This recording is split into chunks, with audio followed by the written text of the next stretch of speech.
The Choices and Challenges Forum series was developed at Virginia Tech to explore the ethical and social dimensions of science and technology.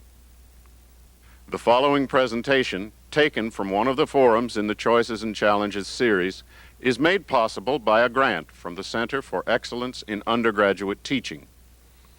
Additional support has been provided by Video Broadcast Services and the Center for Interdisciplinary Studies at Virginia Tech.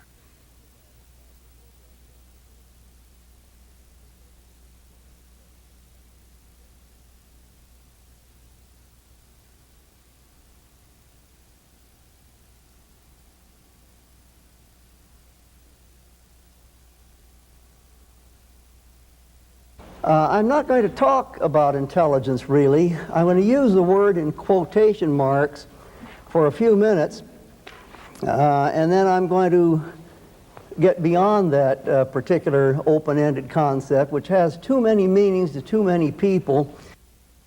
So I'm going to try to delimit what I mean by this term and actually substitute some other terms for it, something we can get a better handle on from a scientific standpoint. And I'll tell you at the beginning what my main thesis is going to be so that you can have some ideas as to where we will be going. I'm going to argue that if what our intelligence tests or IQ tests measure is correlated with a host of other things that have nothing to do with IQ testing or with the statistical and mathematical techniques that go into psychometric analysis of tests, such as factor analysis, that if we can show a number of correlations between our tests and other factors outside the realm of psychometrics, that we are dealing with a fact of nature, hence the topic of my talk, intelligence is a fact of nature, rather than merely an artifact of psychometric tests and the particular things that tests were explicitly devised to measure.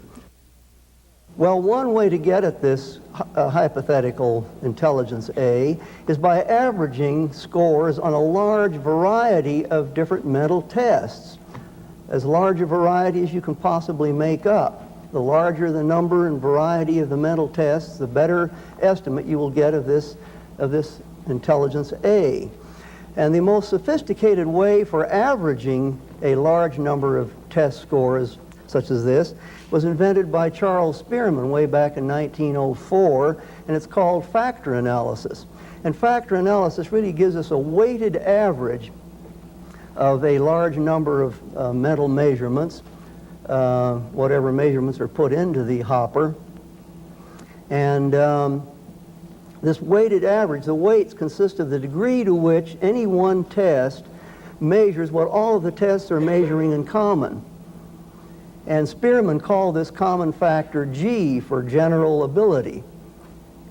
And when you average a whole lot of different kinds of tests, say vocabulary, arithmetic, block designs, information, various kinds of puzzles, you name it, any mental kind of test that you could think of is averaged into this thing. The things that are specific to those tests get averaged out, so to speak. And what comes through is some general factor. And Spearman invented this method of factor analysis that tells us to what extent any given test measures what is common to all of the tests that went into the analysis. And this is called the test's G loading, general factor loading. To what extent does the test measure what is common to all of the tests? This type of factor analysis can be illustrated in this design here. This is a hierarchical factor analysis in which we start with tests, get the correlations between the tests, which yields the primary factors, first order factors. See them up there, the squares, the small squares. There are fewer factors than there are tests because many of the tests are measuring the same abilities. You have primary factors such as verbal ability, spatial ability, numerical ability, mechanical ability, whatnot. memory, abilities of various kinds. The number of primary factors is not at all certain. They can increase as we invent more different kinds of tests, but the number that generally shows up when we factor analyze most of the existing tests is something like 7 or 9 or so of these primary factors, although there are more if you have rather esoteric tests that are made up for experimental purposes. The factors themselves, it turns out, are correlated among themselves, these primary factors. So you can factor analyze the factors and get second-order factors. Some of the second-order factors are things like Cattell's fluid and crystallized intelligence and a general spatial visualization factor. So I've given 3 of them there, these second-order factors, and it turns out that they themselves are correlated among themselves.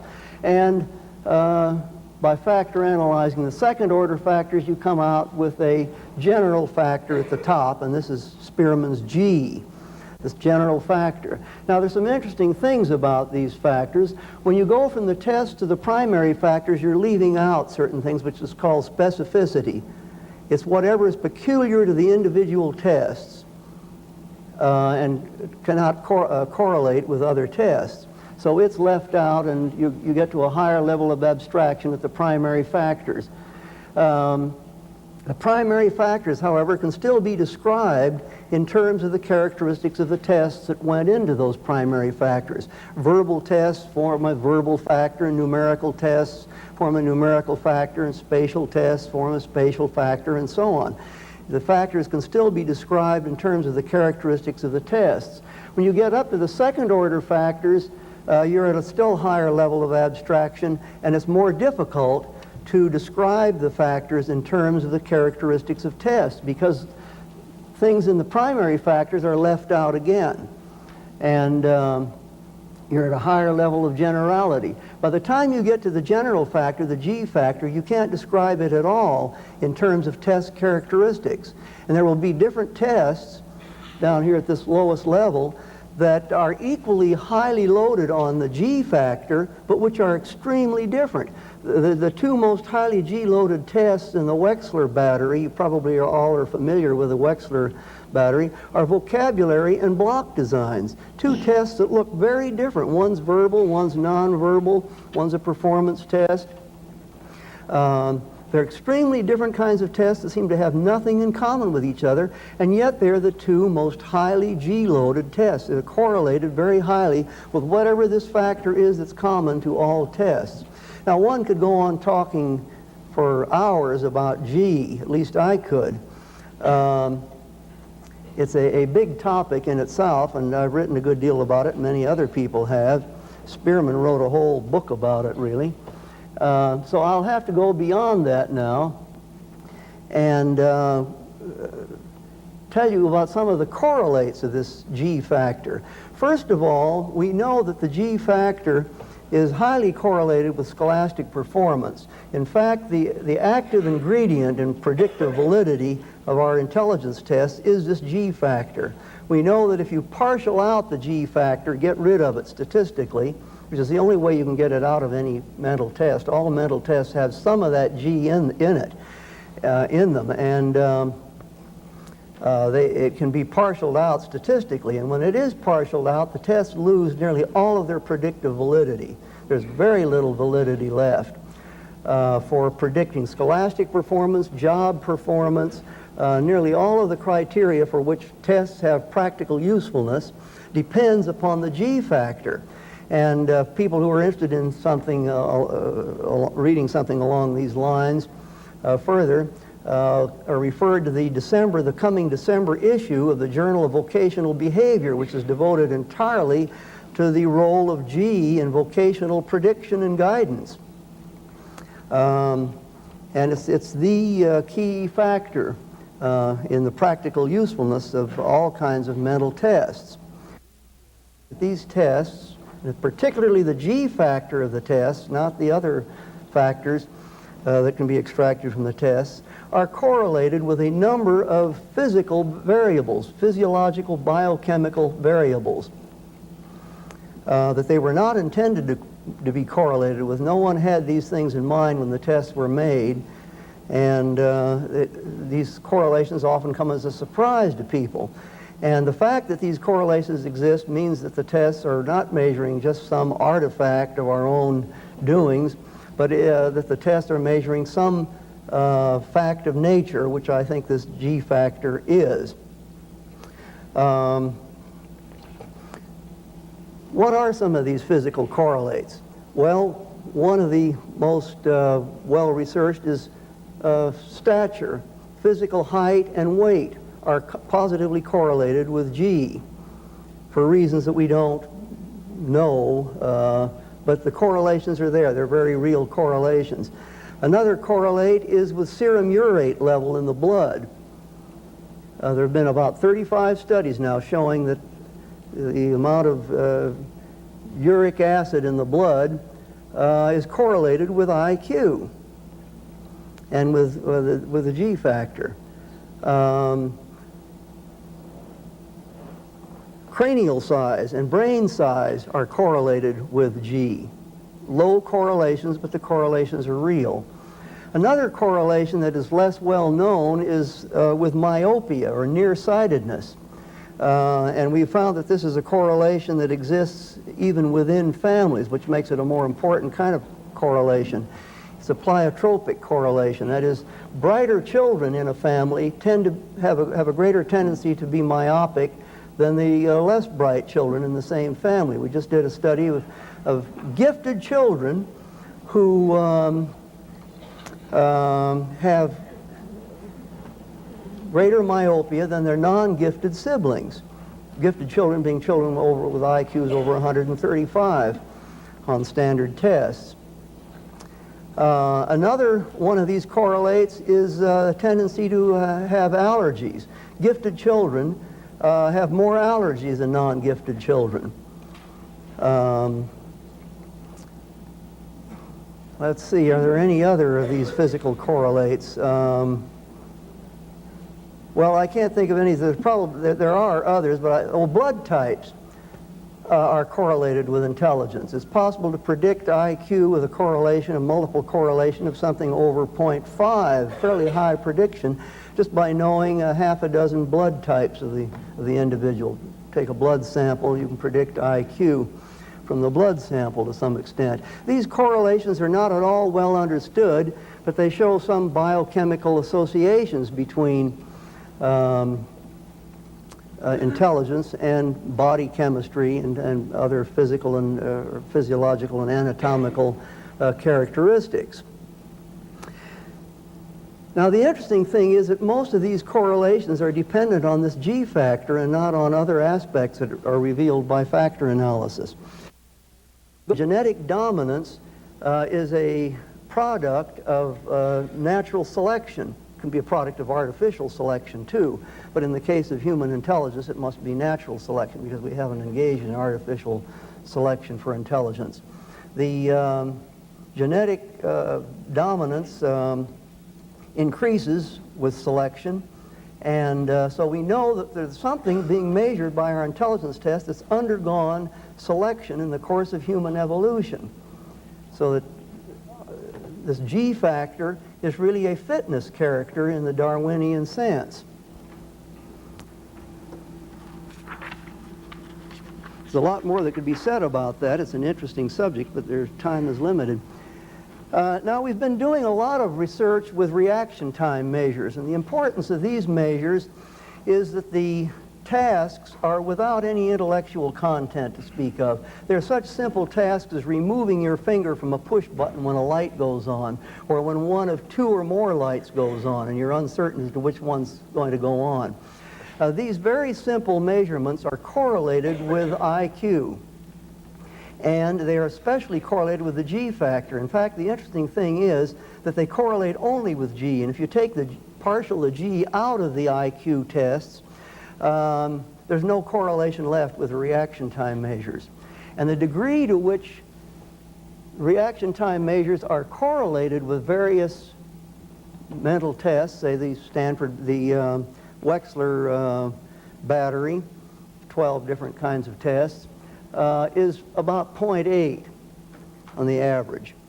So that these reaction time tests are measuring this general intelligence factor, or G, don't have to call it intelligence, this general ability factor, even though we're measuring it here without any intellectual content. The subject doesn't have to know anything, he doesn't have to have any prior learned skills.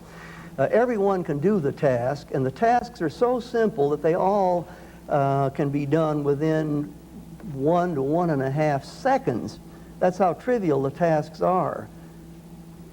Really hardly anything that could be called thinking could go on in that time, and yet these tasks show significant correlations with IQ tests and with this G factor. I would argue that intelligence is, roughly, that set of abilities that improve the chances of success in the pursuit of any rational goal.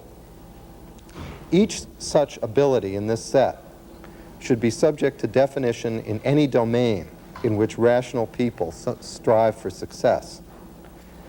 Some of the abilities that constitute intelligence are determined by the state of the brain, but others may be learned.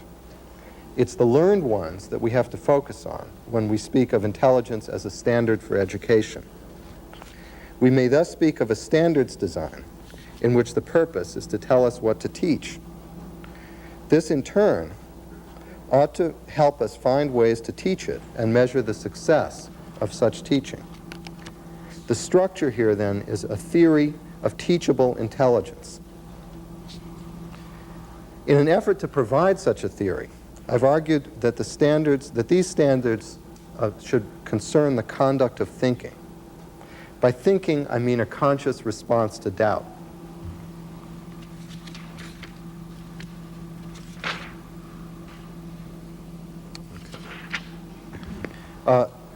Thinking is what we do when we're at a loss, at least for a moment, about what to do or what to believe. For example, my car just broke down, and it seems I need a new one. What should I do? That's something that occasions thinking. We may analyze all thinking into search and inference. We search for possibilities, evidence, and goals. Possibilities are possible answers to the question that inspired thinking.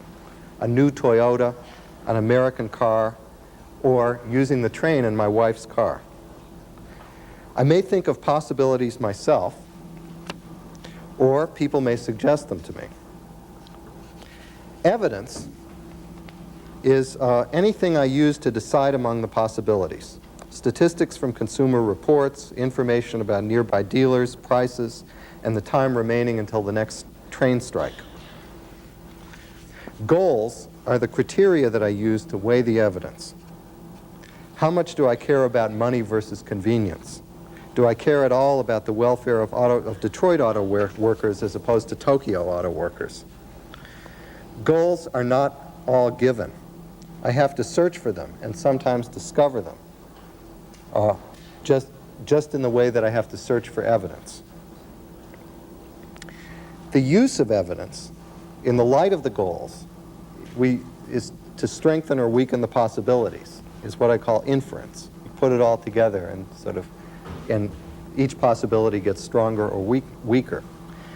Inference then is only part of thinking, and the rest is search. Thinking goes wrong for two reasons. First, our search misses something that it should have discovered, or we don't search enough. I may neglect to consider evidence concerning the cost of insurance. My goal of avoiding accidents, I can neglect to consider that my goal of avoiding accidents, or the possibility of taking the train. So I could fail to search for any one of these things.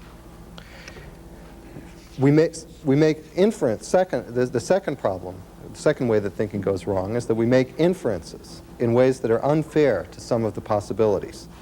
I may ignore evidence when it goes against a possibility I initially favor.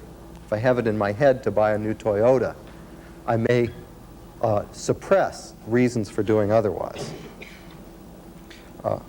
The same favoritism for an initial possibility may cause me to cut off my search prematurely for alternatives to my first idea or for reasons why it might be wrong. Unintelligent thinking is usually characterized by too little search, and more importantly, I think, by biases in favor of possibilities that we favor initially. By contrast, intelligent thinking consists of search that is thorough in proportion to the importance of the question.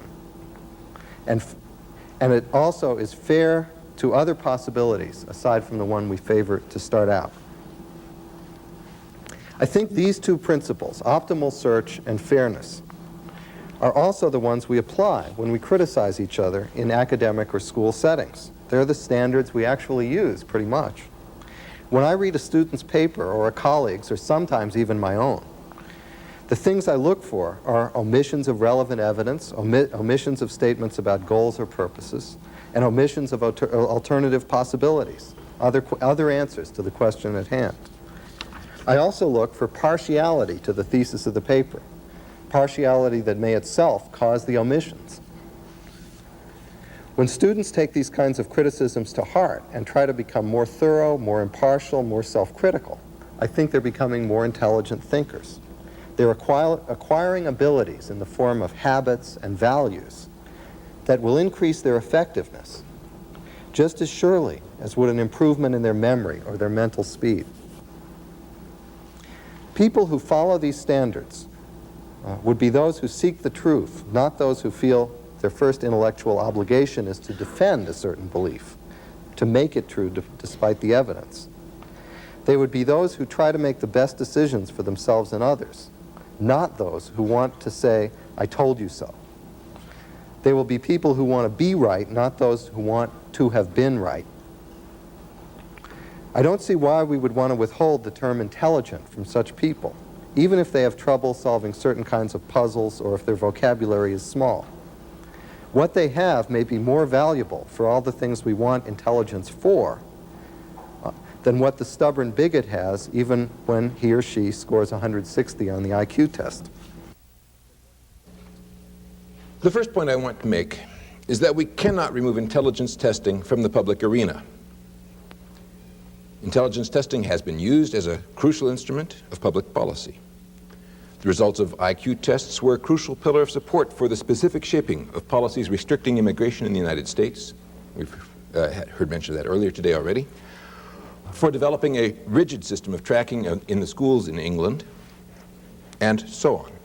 Intelligence tests are a crucial component in any program of positive eugenics and are widely used as part of the apparatus for determining who is eligible for what job and for what position in school. In principle, I suppose, this is as it should be, provided that the tests are suited to the purposes for which they're used, properly designed, and reliable and accurate. In practice, there's considerable room for doubt and argument about how well intelligence tests meet any of these three conditions. Since it will be very hard to escape their use as an instrument of public policy, an instrument of public policy that shapes the futures of many individuals and to some extent of whole societies, it is of crucial importance to subject their continuing use to scrutiny. One of the central differences between Barron and Jensen is an old and familiar one. It is much the same as the difference between Spearman and Thurston a generation or two ago. Barron holds that intelligence is a set of distinct abilities, at least some of which can be nurtured and developed in considerable independence from others. Jensen holds that underlying intelligence there is a single trait, G, that dominates all others as a predictor of the battery of intellectual abilities, possessed by an individual. Once again, I side with Barron, but I have no quarrel. How could I? With Jensen's putting forward his view of intelligence in the narrow sense as being fundamentally a single trait, if he's putting it forward as a hypothesis for scientific examination. What worries me is that that is not what Jensen is doing.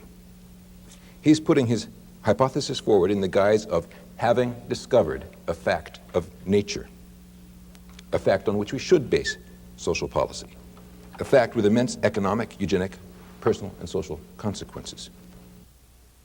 I would argue on the basis of quite general considerations that children, job candidates, individuals, should not be judged by a single number unless we're damn sure that that number reflects a deep, unchangeable, underlying, consequential trait relevant to the judgment at hand, when what's at issue is what avenues of opportunity are open to. Here, two aspects of the pluralism that I, and I believe Barron, advocate are crucial. Intelligence tests are used for very many purposes, and the battery of abilities and skills that they test for are, I believe, at least to a considerable extent, independent and learnable. Now, a bald assertion of these pluralist claims is, of course, no better a basis for social policy than bald assertions to the contrary.